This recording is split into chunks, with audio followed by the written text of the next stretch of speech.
হে হাই নমস্কাৰ স্বাগতম জনাইছোঁ আজিৰ নতুন এটা ব্লগলৈ সো আজিৰ ব্লগটো অকণমান ব্যতিক্ৰমী সঁচাকৈ ব্যতিক্ৰমী আপোনালোকে চালে গম পাব সো ইন টুডেজ ব্লগ এইটো মোৰ কোনো পাৰ্চনেল ব্লগ নহয় I am trying two cover actually I have covered আ টোটেল অফ পাব্লিক ডমেইন আপোনালোকে চালে গম পাব পাব্লিক ডমেইন বুলি কিয় কৈছোঁ বিকজ মোৰ হাতত কিবা এখন আছে মই অকণমান ৰিড আউট কৰিবলৈ চেষ্টা কৰিছোঁ আপোনালোকে নিশ্চয় চালে গম পাব অখিল ভাৰতীয় প্ৰাথমিক শিক্ষক সংঘৰ উদ্যোগত আয়োজিত মাহজোৰা ভাৰত যাত্ৰা 5 ছেপ্টেম্বৰ 2023 পৰা 5 অক্টোবৰ 2023 গুণগত শিক্ষাৰ প্ৰয়োজনত সন্তোষিত শিক্ষক সৃষ্টিৰ বাবে ঠিকাভিত্তিক শিক্ষকৰ চাকৰি বিনাচতে নিয়মীয়া কৰক চাওক ভাৰতবৰ্ষ এখন এনেকুৱা দেশ য'ত বাকী দেশবোৰত ইন আদাৰ countries of the world they call the teachers only as teachers guru mahaguru তেনেকুৱা ধৰণৰ কোনো স্পেশাল নেমিং কৰা নহয় বা টিচাৰ্স বুলি ক'লে গোটেইখিনি to all the classes of teachers all the categories of teachers of বুজোৱা হয় in countries other than India or other than Bharat কিন্তু ভাৰতবৰ্ষ এখন একমাত্ৰ দেশ য'ত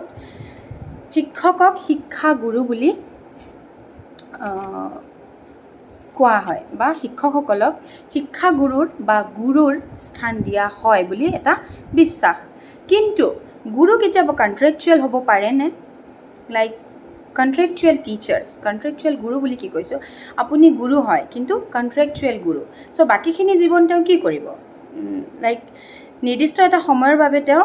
গুৰু হিচাপে থাকিলে অন আ কন্ট্ৰেক্ট বেচিছ তাৰপিছত গৈ তেওঁ কি হ'ব কিয় কৈছোঁ এইখিনি কথা বাকী ভিডিঅ'বোৰ চালে গম পাব আপোনালোকে নিশ্চয় সো এটা কথাই ক'ব বিচাৰিছোঁ একমাত্ৰ এজন সুখী আৰু সন্তোষিত শিক্ষকেহে তেওঁৰ চাৰিওফালে এটা সুখী পৰিৱেশ গঢ়ি তুলিব পাৰে সেয়েহে বিশ্বব্যাপী 2030 চনৰ ভিতৰত যোগ্য সন্তুষ্ট শিক্ষক সমষ্টি সৃষ্টি কৰিবলৈ এটা পদক্ষেপ লোৱা হৈছে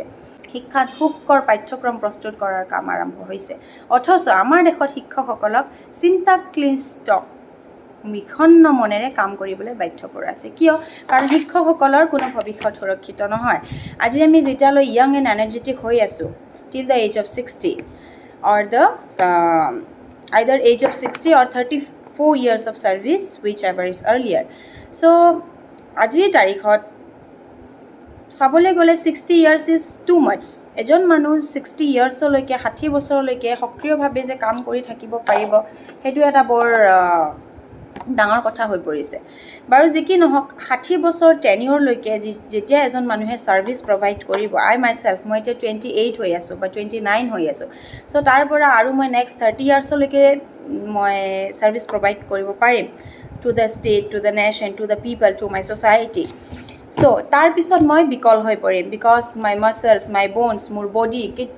আৰু supportive it will not be in a condition to support me for any other tough work যিকোনো টাফ ফিজিক্যাল কামৰ কাৰণে মই হয়তো যোগ্য হৈ নাথাকিম হয়তো বুলি নহয় সঁচাকৈ যোগ্য হৈ নাথাকিম কিয় কাৰণ মই মোৰ অংগ প্ৰত্যংগবোৰ বিকল হ'বলৈ ধৰিব and that is the time when a service holder a government service holder has to obtain his retirement তেতিয়া তেওঁ ৰিচিভ কৰিব তেওঁৰ ৰিটায়াৰমেণ্ট আৰু সেই ৰিটায়াৰমেণ্ট অকল ৰিটায়াৰমেণ্ট হ'লে হ'বনে আমি যেতিয়া নিজৰ ওৰেটো জীৱন আৰু হোল অফ আৱাৰ লাইফ আমি যেতিয়া ডিভোট কৰি আছোঁ আমি যেতিয়া নিজৰ লাইফটো সাৰ্ভিসৰ কাৰণে for the state for the nation for the society আমি যেতিয়া নিজকে ডিভোট কৰি আছোঁ নিজকে উৎসৰ্গা কৰি আছোঁ তো 60টো বছৰ পাৰ হোৱাৰ পিছত তেতিয়াতো আমি কেনেকৈ জীয়াই থাকিম আমি কি খাই জীয়াই থাকিম আমাৰ নিশ্চয় পেনশ্যন লাগিব আৰু যিটো এইটো নতুন কথা নহয় পেনশ্যনটো আগতো আছিলে ওকে কিমান বছৰৰ পৰা আছিলে কি আছিলে সেইখিনি সকলোৱে খুব ভালদৰে গম পাইছোঁ এই হঠাৎ এই অল্ড পেনশ্যন চিষ্টেমটো ৰিমুভ কৰি পেলাই কিবা NPS নতুন pension system we can call it like nonsense pension system বুলিয়ে কয় সকলোৱে চ' সেই NPS কিবা কিবি এইবোৰ য'ত নেকি আমাৰ লাভৰ অংশ কমোৱাই কিবা কিবি কোম্পেনীৰ হাতত তুলি দিয়াৰ ব্যৱস্থা লোৱা হৈছে চ' আপোনালোকে আজিৰ ভিডিঅ'টো চাওক শেষলৈকে চালে গম পাব চ' আমি বিচাৰোঁ বিলম্ব নকৰাকৈ দেশৰ সকলো ঠিকাভিত্তিক শিক্ষকৰ পদ বিনা চৰ্তে নিয়মীয়া কৰক কাৰণ কোনো শিক্ষক কোনো শিক্ষাগুৰুক নিয়মীয়া নিশ্চিতকৰণ নোহোৱাকৈ তেওঁ কণ্ট্ৰেকচুৱেল বেচিছত শিক্ষা কৰি থকা মানে শিক্ষকতা কৰি থকা মানে তেওঁৰ নিজৰ ফিউচাৰ ইনচিকিউৰ, তেওঁ কি আনৰ ফিউচাৰ চিকিউৰ কৰিব, হয়নে নহয়? আৰু হ'ল অল্ড পেঞ্চন ছিষ্টেমটো ৰিষ্ট'ৰ কৰিব লাগে, NPS স্ক্ৰেপ কৰিব লাগে। আমি নাজানো NPSত কি আছে কি নাই, কিন্তু আমাক অল্ড পেঞ্চন ছিষ্টেমটোহে লাগে। বাকীখিনি ভিডিঅ' আপোনালোকে চাই লওক আৰু কাইণ্ডলি শ্বেয়াৰ কৰিব। অখিল ভাৰতীয় প্ৰাথমিক শিক্ষক সমিতি অসম ৰাজ্যিক প্ৰাথমিক শিক্ষক সন্মিলনী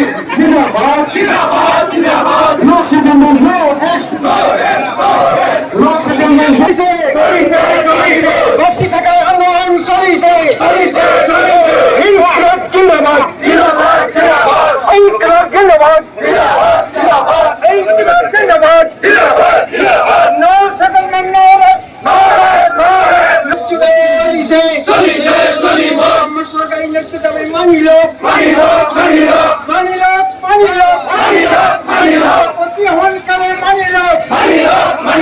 আমাদের আন্দোলন চলিছে চলিছে চলিব আন্দোলন চলিছে চলিছে চলিব জিন্দাবাদ জিন্দাবাদ ইনকলাব জিন্দাবাদ জিন্দাবাদ জিন্দাবাদ ইনকলাব জিন্দাবাদ জিন্দাবাদ জিন্দাবাদ পুরনি পেনশনে কি পাল করো পুরনি পেনশনে কি পাল রাখো পুরনি পেনশনে কি পাল রাখো ইনকলাব জিন্দাবাদ জিন্দাবাদ জিন্দাবাদ জিন্দাবাদ অখিল সংগ্রাম জিন্দাবাদ অখিল সংগ্রাম জিন্দাবাদ কংগ্রেস জিন্দাবাদ আওয়াজ দো हमारे आंदोलन सभी से